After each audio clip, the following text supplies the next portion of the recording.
Alrighty, y'all, welcome back to the show. As you know, Formula One is back. The season has been upon us for a little bit now, and I tell you what, that offseason flew by the way. But you know me, I am into all eras. I especially do love some crazy ideas and really interesting older eras when it comes to motorsports, and this sounds literally crazy. Something I've never seen in any type of racing I'm familiar with, that's for sure. This is why the FIA banned six-wheeled F1 cars. Am I reading this right? Six-wheeled F1 cars. Sounds ridiculous. As you can see, our first screenshot here shows even more. Maybe they're being dramatic. But the point is, that sounds ridiculous. Sounds like something out of a cartoon. Anywho, this comes from a channel called Autosport. Make sure to check them out. They will be linked in the description down below. And this is a Discord suggestion from Gladius. So thank you so much for that. Let's just dive right in. This just sounds ridiculous. And why was it banned? In the past, teams have tried their luck with adding more tyres to see if they can gain additional performance boosts. Whoa. First of all, the rear tires are humongous. And then look at how small the front ones are. With varying results. So let's take a trip down memory lane to the late 1970s and delve into the six-wheeled Formula One car. I am interested to see how this went. My first thoughts, just in my head, four wheels is pretty universal, I mean, of course you have motorcycles with two wheels, and then, you have some weird vehicles like that have three wheels, which I've never been really a fan of those. Four wheels is just universally thought of as pretty good, right? I think mankind has made some amazing vehicles and insane race cars of all types, top speed record, you name it, with four wheels. I think it just works pretty good. Six, more isn't always better. I feel like six is just a little too many, especially seeing that one with four wheels up front and then two in the rear. So having an extra set in front is just kind of weird, right? I feel like it would create, I don't know, like more drag or something and just not handle as good as you think it would. In 1976, Tyrrell introduced their P34, the first and only six-wheeled car to race in Formula One. That is The P34 bizarre. was the product of lateral thinking at Tyrrell, as they looked for a way to outsmart their rivals, most of which were using the same Cosworth DFE engine and the Hewland gearbox. Designer Derek Gardner's ambitious plan was to use four smaller wheels at the front of the car. The plan was to sit them behind the front wing to reduce the frontal area of the car, also aiming to improve the response at the front.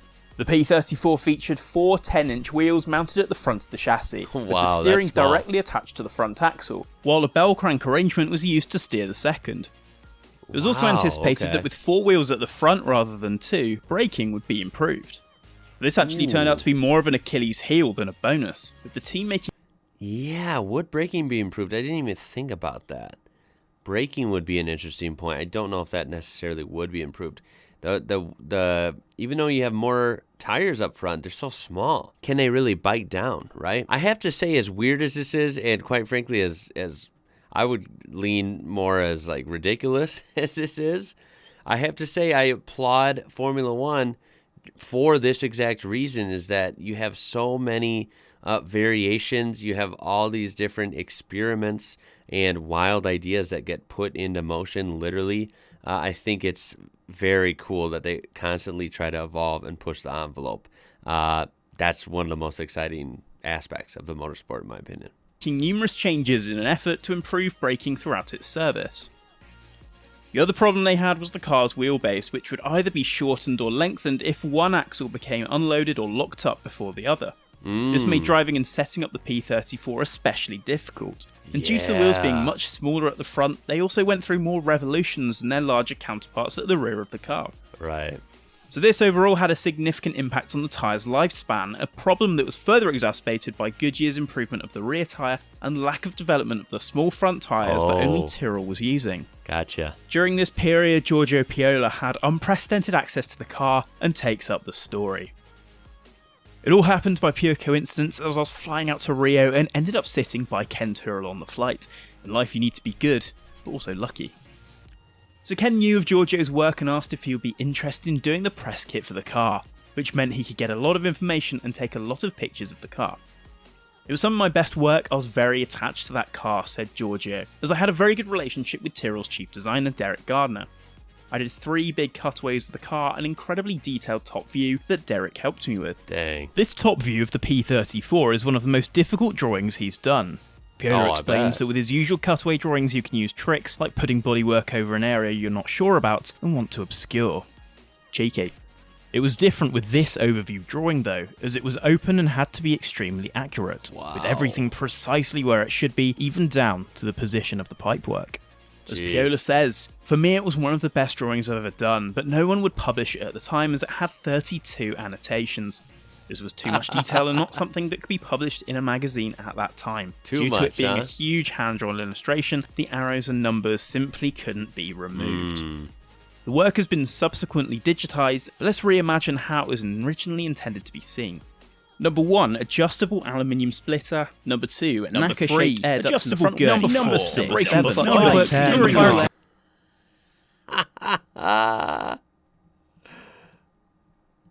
I think you get the general idea. Yeah.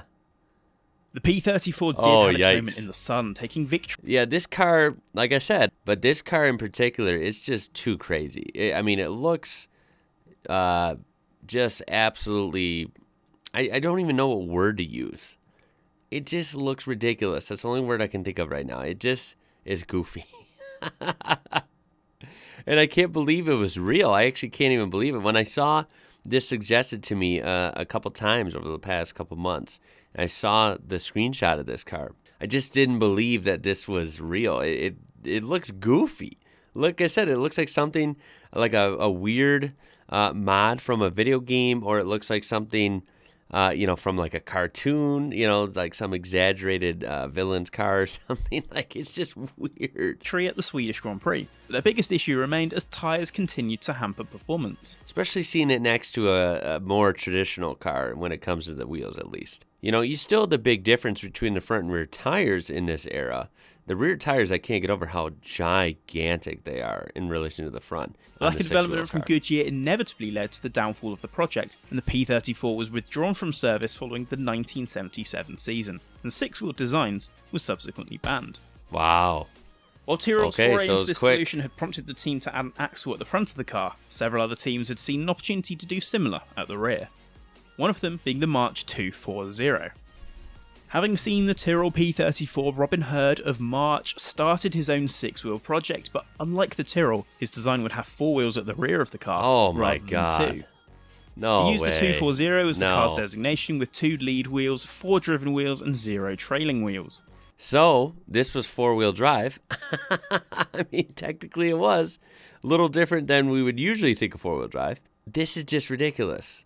The big fat wheels are the ones you want, right? I mean, yeah, you only got 2 of them, but they're like a mile wide. So you got a lot of footprint on the road. This is just goofy. It's like taking something simple and making it overly complex for really no benefit. Like, what's your benefit here? It's just way too much going on. The car garnered a huge amount of interest, with the car appearing on the cover of Autosport a couple of times. The first after a soft launch by the team, which was designed to try and entice sponsors to the team. March was facing a financial crisis and in need of a cash injection, not only to keep the 6-wheel project alive, but also keep the team racing. The 240 put extra financial pressure on the team, given it was having to design and build previously unraced components, rather than just pluck them off the shelves as they and many of their competitors did. Right. The overall concept of the 240 was sound, improving traction, grip, and reducing the aerodynamic load, owing to the narrower rear wheels that would usually be used at the front of the car. This also dealt with one of the limiting factors of the P34, the lack of development of the smaller front tyres only they used, which Goodyear couldn't fund development on. The financial burden that the team was under led to compromises with the design of the 240, with some of the planned structural improvements to the gearbox needed to handle the stresses involved not undertaken. Yeah. This led to some torsional issues and negated some of the gains that would otherwise have been made. Right. As a consequence of these mounting financial and technical issues, the car never raced, and a modified 761 took its place that season. No kidding. Good ideas have a good way of coming full circle though, and later on Williams gave it a go themselves with a 6-wheeled version of their FW08 in 1982. No way. This was mainly because Williams was unable to acquire the current performance differentiator that helped teams like Ferrari and Renault. a turbocharged engine, so they decided to try and get their unfair advantage another way. After all, more wheels equals more wins, right? A few years down the line now, and with the ground effect in full swing, the ability to place the narrow wheels further out would allow the Venturi tunnels and bodywork to be lengthened and widened all the way to the rear of the car, resulting in a significant increase in downforce while making the sort of gains on drag reduction that Robin Herd had experienced with his 240. It's clear that Williams' design took advantage of the groundwork done by March a few years earlier, and boy, what a weird era in F1. I mean, this doesn't even like look like an. I mean, it is an open wheel race car, which there's tons and tons and tons of open wheel racing, right? Different leagues all across the world. So it looks like an open wheel race car. It just, to me, it doesn't look like an F1 car, right? and had even enjoyed some of the knowledge that Hewland had gained while designing the gearbox for that project. But just how Williams had taken the Lotus 79 and engineered a better version of that concept for the FW07, the idea behind the six-wheeler was to improve on that initial March concept. Clearly having an extra axle and set of wheels at the rear of the car means the car would be much heavier than the minimum weight they were allowed to run to. But with a massive increase in downforce, this was immediately offset. Williams put a huge amount of effort into converting the FW07 to test out that theory, and even planned on racing the FW08 in that guise. That is until the governing body banned four-wheel drive, which had proved to be even more infuriating for Patrick Head when he was told by Sir Frank Williams that he'd agreed to it in a meeting with the other teams at Maranello. Patrick Head's attempt at a six-wheeled machine would have been a massive step forward for Williams, with the car reportedly a handful of seconds quicker than its predecessor. But alas, it wasn't to be and was shelved without having turned a wheel competitively. Jeez. So while Tyrrell actually raced and won with a six-wheeler, Williams was the closest to following in their footsteps. There were others that tried designs out too, including another 240 configuration for BRM, and Ferrari with its rather unique twin rear wheel single axle 312 T6. This only adds to the mystique of an era of Grand Prix racing where it seemed like all you needed to do was able to dream a little bit bigger than your competitor. Right. Very odd era indeed. I would say that mid-70s, early 80s, just wild stuff going on. I mean, that seemed to be the theme around the world in just a lot of things. That was crazy. It looked like fun, but very wild time to be alive in a lot of different avenues, I reckon. This is no exception. This is just super weird, and I'm just not surprised it didn't work out. I mean, like I said, I think cars, of course, there's room to make experiments and make tweaks and changes. But it's within this reasonable guise, right? Like this is way past the line of responsibility here. This is weird and wacky, and it didn't work, right? Now, of course, you could argue they're having better tires and more time to really work out some master planned six-wheel design. I don't know, maybe it could have potential, maybe. But, at the end of the day, it's just not going to happen. It doesn't fall within the rules. It's just too out there. And as far as I know, I've never seen a six-wheeled car in, any other capacity when it comes to motor racing either. Now, of course, when we're talking about big industrial trucks and military vehicles, that's totally different. I know there's six-wheeled vehicles, eight-wheeled, and more. So that's not what I'm referring to. I'm talking about strictly like open-wheel race cars like this, or NASCAR, or high-speed race cars. It's just not a thing I see. I would love to hear your comments on this video. Anything you would like to add, any stats you would like to maybe correct or something, please, I'm all ears. I love interacting with the comments on these kind of videos. I'm all about hearing stories, anecdotes, and of course specifications and stuff if you would like to share. Feel like it's been a long time since I did some cool F1 videos. So I do apologize if you've been waiting on one of these. I guess it was because of the off season, and I should have been learning a lot more maybe about some of these older eras and famous cars and drivers. Yeah, I'd like to change that. Do some more F1 like I was doing last year on the regular after learning about it last spring, about a year ago. Throw a like on there if you did enjoy this. Subscribe to be part of this amazing community we do have here. My name is Ian. You're watching IWrocker, and until next time, y'all, catch you later.